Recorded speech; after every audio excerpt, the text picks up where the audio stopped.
Halo semuanya, kali ini kita mau bahas sesuatu yang jujur aja jadi salah satu momok terbesar di rumah sakit.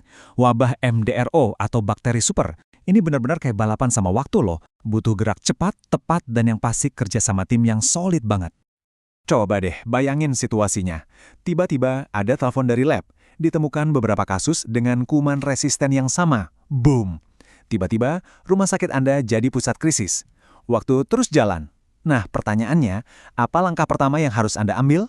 Ini bukan sekedar soal teori ya, ini soal nyata yang bisa menentukan nyawa pasien. Oke, biar gampang, kita akan bedah semuanya dalam 6 tahap penting. Anggap aja ini playbook atau panduan praktis buat kita semua, mulai dari sinyal pertama muncul sampai nanti evaluasi setelah semuanya selesai. Oke, kita mulai dari yang paling dasar dulu, ya. Sebenarnya, kapan sih sekumpulan kasus itu bisa kita sebut sebagai wabah atau KLB? Ini penting banget, karena definisi yang jelas inilah yang jadi tombol start untuk semua tindakan kita selanjutnya. Jadi yang namanya wabah itu bukan cuma satu kasus aja. Definisi resminya ini adalah kejadian di mana ada minimal dua pasien dengan penyakit infeksi yang sama dan udah dikonfirmasi lab. Dan yang paling penting, kejadiannya di area yang sama dan dalam rentang waktu yang berdekatan. Kuncinya di situ tuh, ada kaitan waktu dan tempat. Artinya ini bukan kebetulan, tapi ada pola penularan yang lagi terjadi. Terus, gimana caranya kita bisa tahu ada ancaman ini? Nah, yang menarik, seringkali sinyal pertamanya itu bukan dari ruang rawat loh, tapi justru dari teman-teman kita di laboratorium mikrobiologi. Mereka lah garda terdepan, mata dan telinga kita, lewat surveillance yang jalan terus-menerus. Jadi alurnya begini, semuanya berawal dari pemantauan rutin. Begitu lab nemuin ada beberapa MDRO yang polanya kok mencurigakan, mereka akan langsung kasih laporan. Ini namanya nilai kritis. Nah, laporan inilah yang jadi alarm buat tim PPI dan tim PPRA untuk langsung bergerak. Dari situ, baru deh investigasi di lapangan dimulai buat nyari kasus-kasus lain yang mungkin terkait. Kuman apa aja sih yang biasanya kita awasi ketat? Nah, ini dia beberapa tersangka utamanya.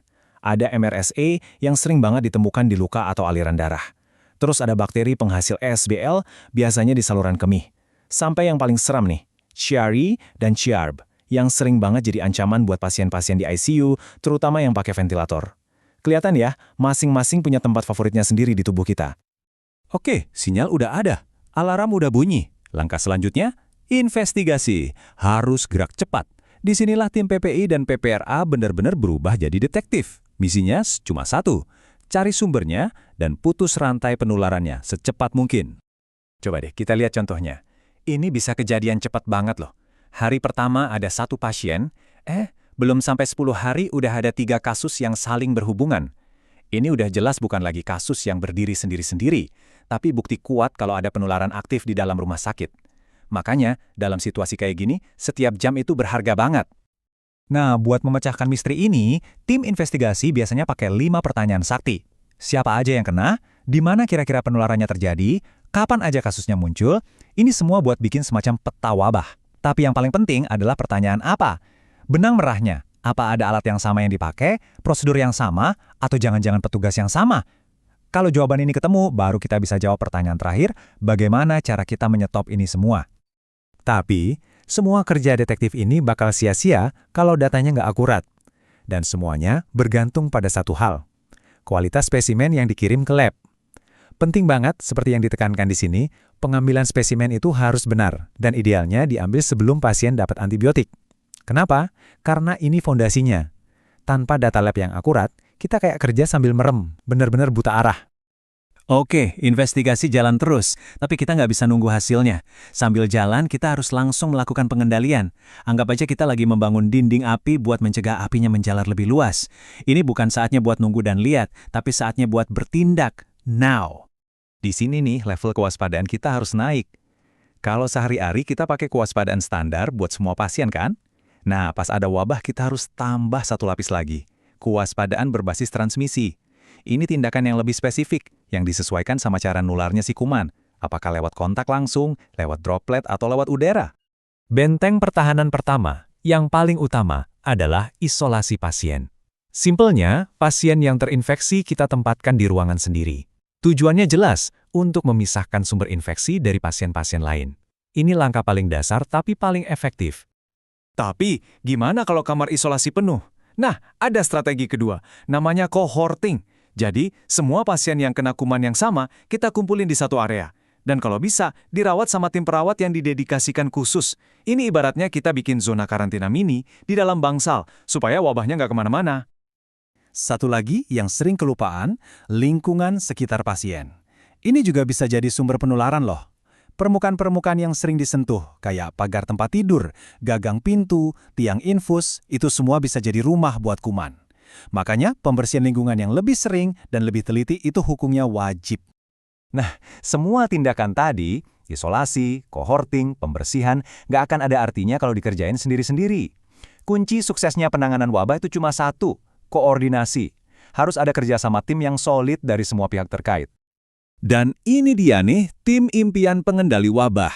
Ada tim PPI yang jadi komandannya, memimpin investigasi. Tim PPRA sebagai ahli strategi antibiotik, biar nggak salah kasih obat. Lab mikrobiologi, ini tim intelijen kita yang kasih data. Terus, para dokter dan perawat, merekalah pasukan di garis depan. Tentu ada juga manajemen yang kasih dukungan sumber daya, dan tim kebersihan yang memastikan medan perang kita tetap bersih. Semuanya punya peran dan semuanya penting. Akhirnya, wabah terkendali. Tapi, apakah kerjaan kita selesai? Tunggu dulu, justru beberapa pekerjaan paling penting baru aja dimulai. Fase setelah wabah ini isinya adalah dokumentasi, laturan, dan yang paling krusial, belajar dari kejadian. Proses setelahnya ini juga harus terstruktur. Pertama, kita nyatakan wabah secara resmi berakhir. Lalu kita bikin laporan lengkapnya. Analisis datanya, apa sih yang kemarin berhasil, apa yang kurang. Jangan lupa juga perbarui peta kuman atau antibiogram kita. Dan yang paling penting, hasil pembelajaran ini harus di-share ke semua staf. Tujuannya, biar kita nggak jatuh ke lubang yang sama. Bukan cuma menyelesaikan krisis yang sekarang, tapi mencegah krisis yang akan datang. Jadi wabahnya berhasil kita atasi. Keren. Tapi kemenangan sejati itu bukan pas kita berhasil memadamkan api, tapi pas kita bisa mencegah api itu muncul dari awal. Pertanyaan ini harusnya mengubah cara pikir kita, dari yang tadinya reaktif menjadi proaktif. Caranya, lewat penggunaan antibiotik yang lebih bijak, pengendalian infeksi yang lebih ketat, dan budaya waspada yang terus-menerus. Karena pada akhirnya, wabah yang paling baik adalah wabah yang tidak pernah terjadi sama sekali.